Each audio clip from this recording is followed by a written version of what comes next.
অন্নপূর্ণা ভান্ডারের নাম করে ফর্ম ফিলআপের মাধ্যমে মহিলাদের টাকা দেওয়ার অভিযোগ উঠল বিজেপির বিরুদ্ধে।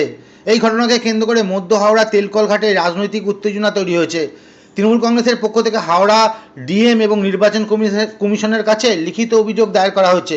মধ্য হাওড়া বিধানসভা কেন্দ্রের 29 নম্বর ওয়ার্ডে তৃণমূলের প্রাক্তন কাউন্সিলর শৈলেশ রায় তিনি জানান, ফর্ম ফিলআপের সময় মহিলাদের কাছ থেকে আধার কার্ড চাওয়া হচ্ছিল এবং প্রকাশ্যে টাকার প্রলোভন দেওয়া হচ্ছিল। তার আরও দাবি, মহিলাদের ব্যক্তিগত তথ্য সংগ্রহ করা হচ্ছিল। তিনি অভিযোগ করেন, বিহারে একইভাবে মহিলাদের টাকা দিয়ে পরে তা ফেরত নেওয়ার ঘটনা ঘটেছে। এই ঘটনার তীব্র প্রতিবাদ জানিয়েছেন তিনি। ইতিমধ্যে নির্বাচন কমিশনের কাছে অভিযোগ জানানো হয়েছে এবং নিরপেক্ষ তদন্তের দাবি তুলেছে তৃণমূল কংগ্রেস। তবে ইতিমধ্যেই হাওড়া জেলা প্রশাসনের পক্ষ থেকে জানানোর পর পদক্ষেপ নেওয়া হয়েছে।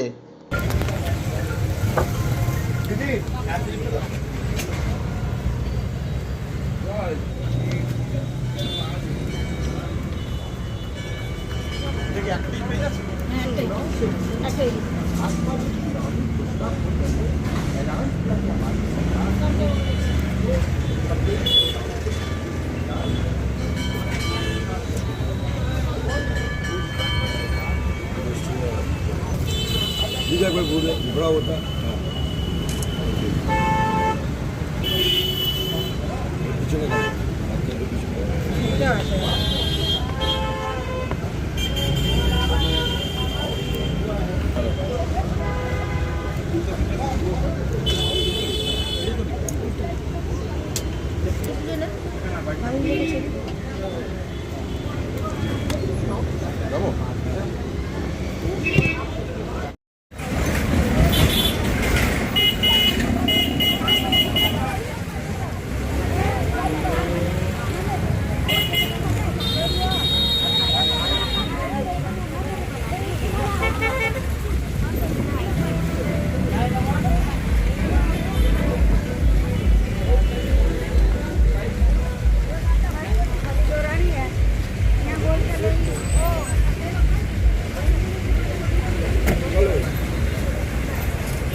वहाँ नीचे में नाम है, रुके रुके, हाँ ठीक ठीक है, फोन नंबर में आप मत बोलिए,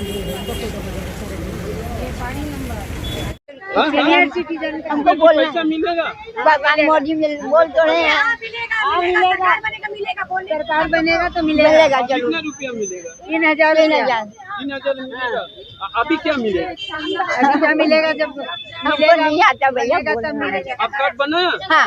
क्या क्या डॉक्यूमेंट? अरे कार्ड नहीं बनाया अभी तो खाली दिया ही है, फार्म भरेंगे। फार्म भरा है। आपका नाम? राजकुमारी शर्मा। 3000 টাকা যে ফর্মটা আছে সেটা ফিল আপ করছি আমি। এই ফর্মটার নাম কি? নাম বলো। মাতৃশক্তি ভরসা। আচ্ছা, কবে থেকে এটা প্রযোজ্য হবে? বিজেপি সরকার হলেই হবে। সরকার হলেই হবে। এখন কেন ফিল আপ করছে? আমরা আমাদেরকে এটা কাজ দিয়ে হয়েছে, আমরা করছি। এখনো পর্যন্ত ফর্ম ফিল আপ করেছে 200 মহিলার হয়ে গেছে। করেছে ভোট না কোনোদিনই না। এইটা মমতা দিদির কাজ থাকে যে ভোটের আগে 500 টাকা বাড়িয়ে দিয়ে লোকের ভোটগুলো কেড়ে নিয়ে। আমাদের বিজেপিতে এইগুলো নেই। কি বলেছে আপনাদের? কি বলেছে নেতৃত্ব? এই ফর্ম ফিল আপ করলে কি পাওয়া যাবে? ওনার যা যোজনা আছে সব পাওয়া যাবে। কি কি পাওয়া যাবে এখন ফিল আপ করলে? এখন আমাদের কাছে 3000 টাকার ফর্ম এসেছে, এটা আমরা ফিল আপ করছি। কবে দেবেন এই টাকাটা? সরকার হলেই দেওয়া হবে। এখন কেন করছেন? ভোটের আগে থেকে আমাদের করতে দেওয়া হয়েছে, তাই আমরা করছি। বিরোধীরা তো আপনাদের এগেইনস্টে কমপ্লেনও করছে। ওনারা ওনাদের কাজ করবেন, ওদের কাজ আছে, যখনই কিছু ভালো হয় তখনই কমপ্লেন করা। ওনাদের এটা কাজ, ওনারা করবেন, আমরা আমাদের কাজ করব। ভোটে জিতলে পরে 3000 টাকা দেবে। তো এটা কোনো জায়গায় মহিলাদের প্রলোভন দেওয়া হচ্ছে না? আপনিও তো একজন মহিলা। না, আমরা টাকা থোড়াই ঢুকাচ্ছি ব্যাংকে। আপনি তো মহিলা, আপনি না, আমাদের কিছুই মনে হচ্ছে না। আমরা যা করছি ভালো কাজ করছি, ভালোর জন্যই করছি। আমাদের পরিবর্তন চাই, আমরা এই মহিলাকে আর সহ্য করতে পারছি না। কতজন এখনো পর্যন্ত মেম্বারশিপ নিয়েছে? 200 জন হয়ে গেছে। কি কি বসে এই নোংরা খেলা চলছে। আমরা ডিএম হাওড়াকেও কমপ্লেন করেছি, সিইও মনোজ আগরওয়ালকেও কমপ্লেন করেছি, উনি রিপ্লাইও করেছেন। জাস্ট আমি সিইও কে কমপ্লেন করেছি, উনি রিপ্লাইও করেছেন।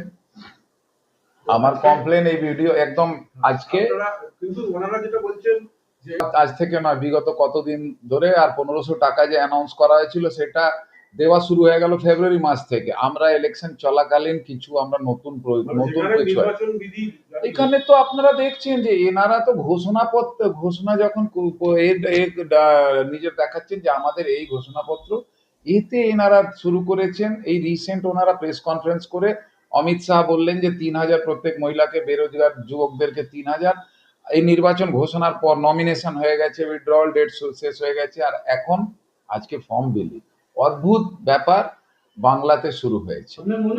100% এই কথাটা বলাই তো পরিষ্কার হয়ে গেল যে আপনারা বিজেপিকে ভোট দিন, ভোটের পরে আপনাদের অ্যাকাউন্টে 3000 করে ঢুকবে। এই আমি আপনাদেরকে বলতে চাইলাম যে ভোটারদেরকে সোজাসুজি প্রভাবিত করা হচ্ছে।